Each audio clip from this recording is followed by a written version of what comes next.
Dane दा Dane, जिसका लोग बेसब्री से इंतजार कर रहे थे। ये एनिमे काफी मजेदार और हटकर है, लेकिन बच्चे लोग इसे ना देखें। तो चलिए जानते हैं इसकी कहानी को एपिसोड नंबर 1 के साथ। कहानी की शुरुआत होती है मोमो अयासे नाम की एक लड़की से, जो कि अपने बॉयफ्रेंड से परेशान हो चुकी है क्योंकि वो 1 नंबर का लीचड़ है। वो डेट पर जाने के लिए भी मोमो से पैसे मांगता है और जब मोमो मना करती है तो वो उसे लव होटल ले जाने को बोलता है, लेकिन उसके पैसे भी मोमो को ही देने पड़ेंगे। अब ये बात सुन मोमो गुस्सा हो जाती है और उसे खींच कर एक लात मारती है, पर उसके सामने वो काफी कमजोर थी, तो वो लड़का मोमो को ही नीचे गिरा देता है और उससे ब्रेकअप करके चला जाता है। मोमो अब ये बात अपनी सहेलियों को बताती है, जो कहती हैं कि अच्छा हुआ वो लड़का 1 नंबर का हरामी था, पता नहीं मोमो ने उसमें क्या देखा। जिस पर मोमो कहती है कि वो उसके फेवरेट एक्टर केन ताकाकुरा जैसा दिखता है और उसे हट्टे कट्टे मर्द टाइप लड़के ही पसंद आते हैं। जिस पर उसकी फ्रेंड्स कहती हैं कि इस तरह के लड़के तो अब दिखना ही बंद हो गए हैं। मोमो अब काफी उदास थी और सोच रही थी कि पता नहीं कब उसे केन ताकाकुरा जैसा मर्द मिलेगा।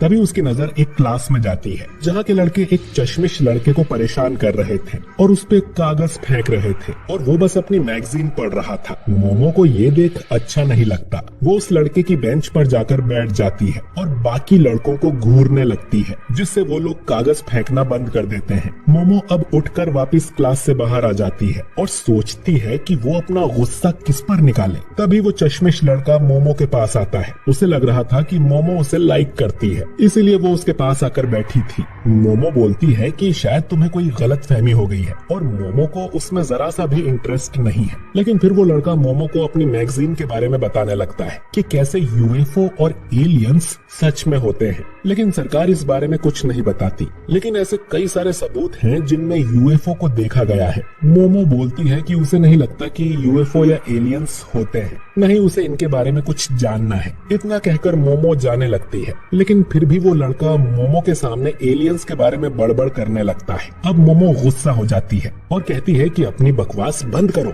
शायद इसीलिए तुम्हारा कोई दोस्त नहीं है और ना ही कभी होगा। ये सुन उस लड़के को बहुत बुरा लगता है और उसके हाथ से मैगजीन गिर जाती है। मोमो को तुरंत ही एहसास होता है कि शायद उसने कुछ ज्यादा ही बोल दिया। वो उसकी मैगजीन उठाते हुए उस लड़के को सॉरी बोलती है और कहती है कि उसे नहीं लगता कि एलियंस होते हैं, पर वो मानती है कि भूत सच में होते हैं। ये सुन वो लड़का हंसने लगता है कि भूत जैसी कोई चीज नहीं होती, पागल हो क्या। ये सुन मोमो उस पे बहुत भड़क जाती है। दोनों अब लड़ने लगते हैं। मोमो का कहना था कि भूत सच में होते हैं और एलियंस नहीं, वहीं उस लड़के का मानना है कि सिर्फ एलियंस ही असली होते हैं। उन्हें लड़ते हुए मोमो की फ्रेंड्स देख लेती हैं और उन्हें लगता है कि मोमो को अपना नया बॉयफ्रेंड मिल गया और उन दोनों की जोड़ी काफी अच्छी लग रही थी। मोमो अब उस लड़के को चैलेंज करती है कि वो किसी भूतिया जगह पर जाकर दिखाए और अगर उसे वहाँ भूत दिखाई देता है तो वो मोमो का नौकर बन जाएगा। जिस पर वो लड़का भी कहता है कि मोमो उसकी बताई जगह पर जाकर दिखाए और अगर उसने वहाँ एलियंस देख लिए तो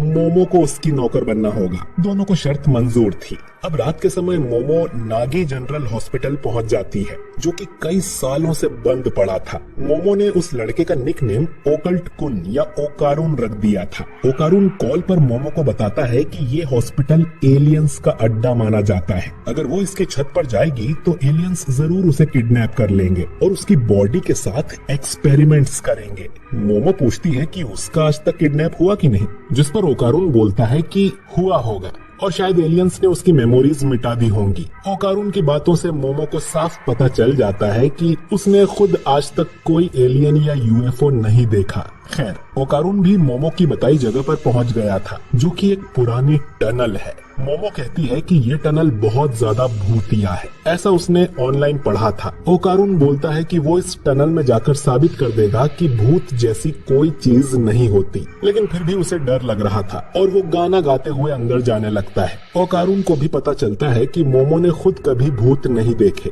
वो उस पे चिल्लाने लगता है कि जब उसने खुद कभी भूत नहीं देखा तो वो उन पे यकीन कैसे कर सकती है। जिस पर मोमो बताती है कि उसकी दादी असल में एक स्पिरिट मीडियम है, यानी कि वो आत्माओं से बात कर सकती है। मोमो को उसकी दादी ने ही पाला है क्योंकि उसके पेरेंट्स मर चुके हैं। जब मोमो छोटी थी तब अपने सर पे हाथ रखकर वो एक रिचुअल पोज बनाकर बाहर निकलती थी। उसकी दादी का कहना था कि ऐसा करने से बुरी शक्तियां दूर रहती हैं। वो पोज बनाकर ही स्कूल में जाती थी और लड़के उसका मजाक उड़ाया करते थे, बल्कि जिस लड़के को मोमो पसंद करती थी वो भी उसका मजाक उड़ाने लगता है, जिससे मोमो को बहुत बुरा लगता है। उसे अपनी दादी से नफरत हो जाती है और वो उन्हें बुरा भला भी कह देती है, जिसके बाद कई दिनों तक उसकी अपनी दादी से बात नहीं होती। लेकिन बाद में मोमो को रियलाइज हुआ कि मोमो को इस बात से गुस्सा नहीं आया था कि उस लड़के ने मोमो का मजाक उड़ाया, बल्कि वो इस बात से गुस्सा थी कि उस लड़के ने उसकी दादी का मजाक उड़ाया। मोमो अपनी दादी से बहुत प्यार करती है और उसे उन पर पूरा भरोसा है, इसलिए उसे इस बात पर भी भरोसा है कि भूत होते हैं। अब वो ओकारून से पूछती है कि उसे क्यों लगता है कि एलियंस होते हैं, लेकिन ओकारून उसे कुछ नहीं बताता और बोलता है कि इसके पीछे कोई रीजन हो ऐसा जरूरी तो नहीं।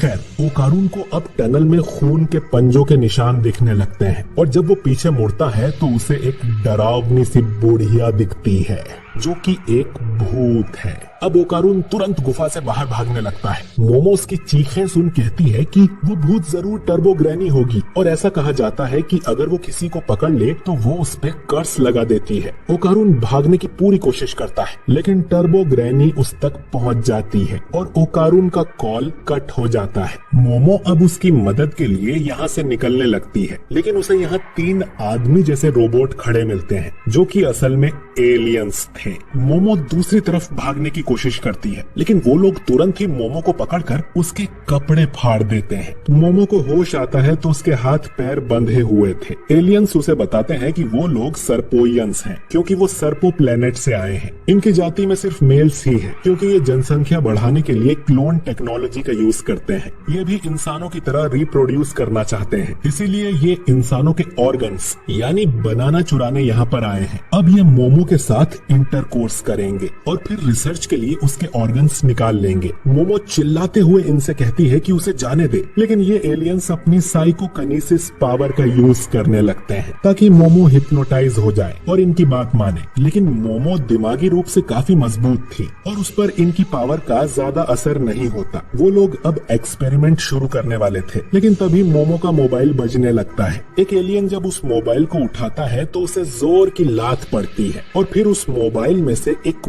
भूत निकलकर बाहर आता है। ये भूत फिर उस एलियन को काट कर दूर फेंक देता है। ये भूत और कोई नहीं बल्कि ओकारून है, जिस पर टर्बो ग्रैनी का कर्स लग चुका है। ओकारून खुद को कंट्रोल नहीं कर पा रहा था और ग्रैनी उसे पजेस कर लेती है। दूसरा एलियन बोलता है कि मोबाइल में से टेलीपोर्ट होने की टेक्नोलॉजी तो अभी हमारे पास भी नहीं है, तुम जो भी हो यहाँ से चले जाओ या तो हमें अपना बनाना दे दो। एलियंस अब अपनी पावर का यूज करने लगते हैं, लेकिन ग्रैनी इतनी तेज थी कि उस पे एलियंस की शक्ति का असर ही नहीं होता और वो दूसरे एलियन को भी काट कर उसका बनाना निकाल लेती है। अब तीसरा एलियन अपने अटैक से ग्रैनी को दूर फेंक देता है और बोलता है कि उन्होंने इंसानों पर कभी हमला नहीं किया है, तो चुपचाप हमें अपना बनाना दे दो। ओकारून बोलता है कि उन्हें जो भी चाहिए वो देने को तैयार है। वो कितने टाइम से एलियंस को देखना चाहता था, क्योंकि उसके कभी कोई दोस्त नहीं बने। उसे लगता था कि कम से कम एलियंस तो उससे जरूर दोस्ती करेंगे, इसीलिए वो बचपन से ही आसमान में घूरता रहता था और सोचता था कि कोई एलियन उसके पास आ जाए, लेकिन ऐसा कभी नहीं हुआ। ओकारून को हमेशा दूसरे बच्चे बुली करते हैं और किसी को उससे कोई फर्क नहीं पड़ता था कि वो जिंदा भी है या नहीं।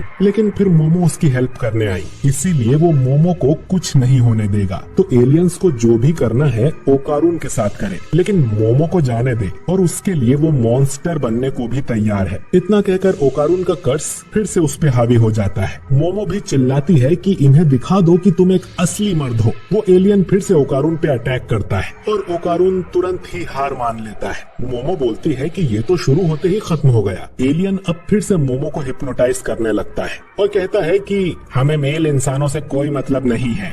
मोमो को अब अपनी दादी का एक फ्लैशबैक याद आता है, जिसमें वो मोमो को उसकी शक्ति बाहर निकालना सिखा रही थी ताकि वो हमेशा बुरी चीजों से खुद को बचा सके। लेकिन मोमो ये रिचुअल करने से मना कर देती है क्योंकि बच्चे उसका मजाक उड़ाते थे। मोमो ये कहते हुए भाग जाती है कि वो अपनी दादी से नफरत करती है और वो एक नकली स्पिरिट मीडियम है। मोमो अब सोचती है कि ये सब बातें उसे अब क्यों याद आ रही है। मोमो अब ध्यान लगाकर वही करती है जो उसकी दादी ने सिखाया था और अचानक उसके अंदर साइकिक पावर्स आ जाती हैं, जिससे वो टेबल को तोड़कर आजाद हो जाती है, जो देख ओकारून भी चौंक जाता है। मोमो को खुद यकीन नहीं होता कि उसके अंदर साइकिक पावर्स थी। एलियंस की पावर भी मोमो की पावर के सामने कमजोर पड़ रही थी। मोमो अब समझ जाती है कि उसकी दादी सच में एक स्पिरिट मीडियम है। वो उन्हें थैंक यू बोलती है और उस तीसरे एलियन को एक जोरदार लात मारती है, जो कि इतनी पावरफुल थी कि वो एलियन यूएफओ को तोड़ते हुए बाहर जाके गिरता है। और ये यूएफओ बाहर से देखने पर एक मून की तरह लग रहा था, लेकिन अब ये अपने असली रूप में आ जाता है और नीचे गिरने लगता है। मोमो देखती है कि ओकारून पूरी तरह से भूत बन गया था।